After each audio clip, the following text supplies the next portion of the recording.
18th April. On this day in 1930, Britain's premier broadcaster, the British Broadcasting Corporation, BBC, announced that there will no longer be news in the evening.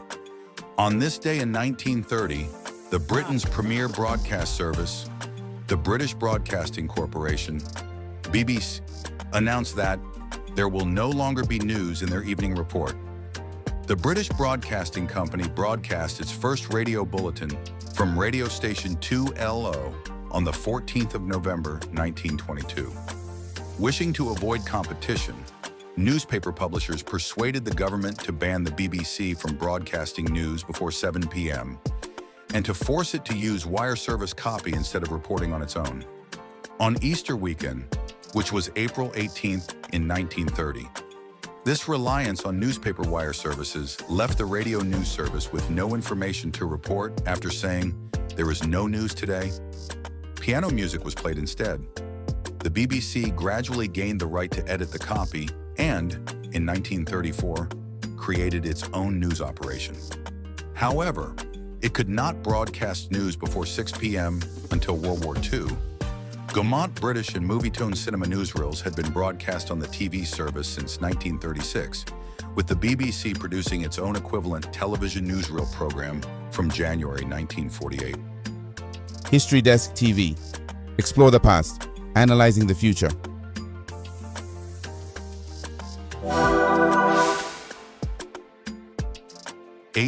April. On this day in 1958, former Nigeria's coach, SHUAIBU AMODU, was born in Benin City, Edo State, South Nigeria. As a footballer, he played as a forward. AMODU played for Dumez and Niger Tornadoes FC of Minna, but his playing career ended after he broke his leg. AMODU has managed a number of club sides in Nigeria, such as Mighty Jets FC of Jos, BCC Lions of Giboko, El Kanemi Warriors of Maiduguri, and Shooting Stars Sports Club of Ibadan. He also managed Orlando Pirates in South Africa. He first managed the Nigerian national team from 1994 to 1995 and led the Super Eagles to his first major tournament at the FIFA Confederations Cup in 1995, then known as the King Fahd Cup in Riyadh.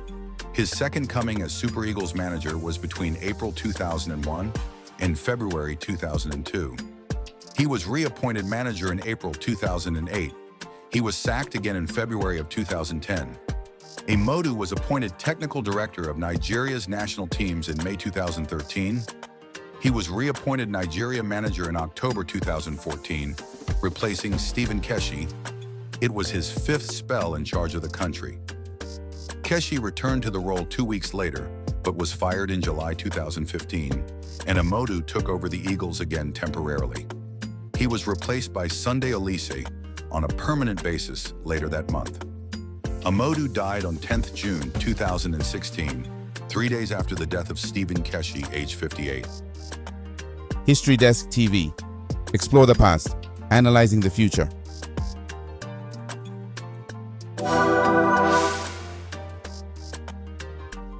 April. On this day in 1988, the United States Navy launched Operation Praying Mantis against Iranian naval forces in the largest naval battle since WWII. Operation Praying Mantis was an attack within Iranian territorial waters in retaliation for the Iranian mining of the Persian Gulf during the Iran-Iraq War and the subsequent damage to an American warship. On April 14th, the guided missile frigate USS Samuel B. Roberts struck a mine while deployed in the Persian Gulf as part of Operation Earnest Will. The 1987-88 convoy missions in which U.S. warships escorted reflagged Kuwaiti oil tankers to protect them from Iranian attacks. The explosion blew a 4.5-meter, 15-foot hole in the Samuel B. Roberts' hull and nearly sank it. The crew saved their ship with no loss of life, and the Samuel B. Roberts was towed to Dubai on the 16th of April. After the mining, U.S. Navy divers recovered other mines in the area.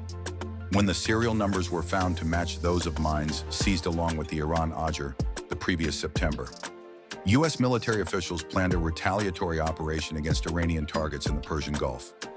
According to Bradley Peniston, the attack by the U.S. helped pressure Iran to agree to a ceasefire with Iraq later that summer, ending the 8-year conflict between the Persian Gulf neighbors. History Desk TV.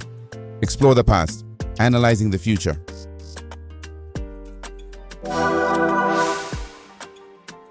April 18th. On this day in 1521, the trial of Martin Luther. The priest took center stage during the assembly of the DIEL of Worms. On this day in 1521, the trial of Martin Luther began in its second day during the assembly of the Diet of Worms. He refuses to recant his teachings despite the risk of excommunication. Martin Luther was a German professor of theology, composer, priest, monk, and a seminal figure in the Protestant Reformation.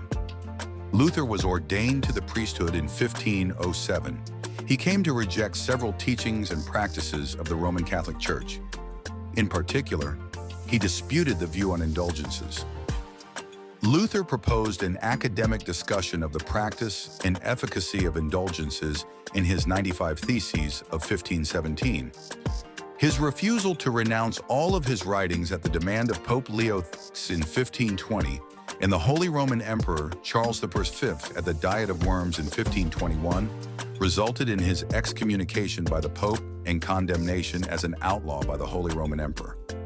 Luther taught that salvation and, consequently, eternal life are not earned by good deeds, but are received only as the free gift of God's grace through the believer's faith in Jesus Christ as Redeemer from sin.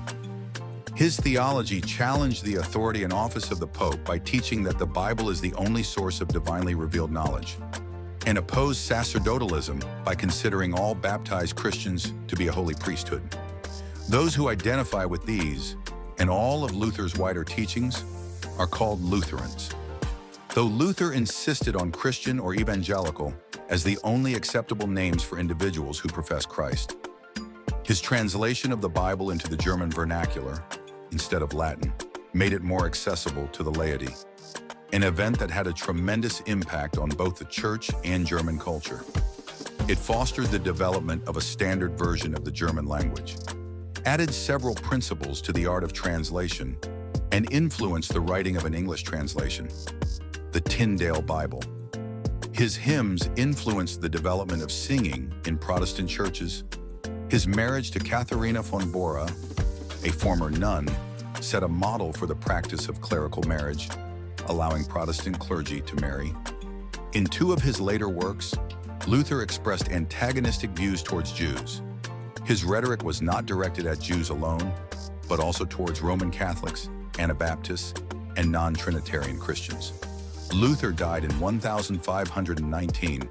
Consequently, his decree of excommunication by Pope Leo is still effective. History Desk TV. Explore the past, analyzing the future.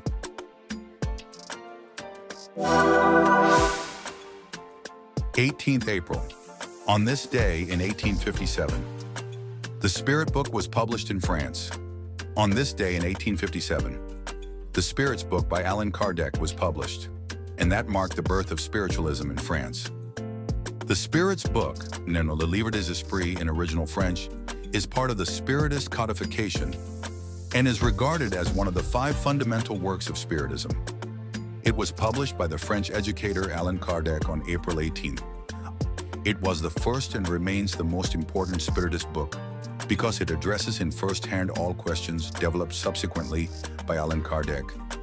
The book is structured as a collection of questions regarding the origin of the spirits, the purpose of the life, the order of the universe, evil and good in the afterlife.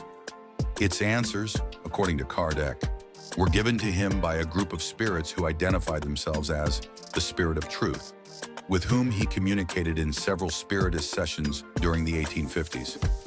Kardec, who considered himself an organizer rather than an author, grouped the questions and their answers by theme, occasionally including lengthier digressions the spirits had dictated to him on specific subjects, some signed by philosophers such as Augustine of Hippo and Thomas Aquinas, and writers including Voltaire.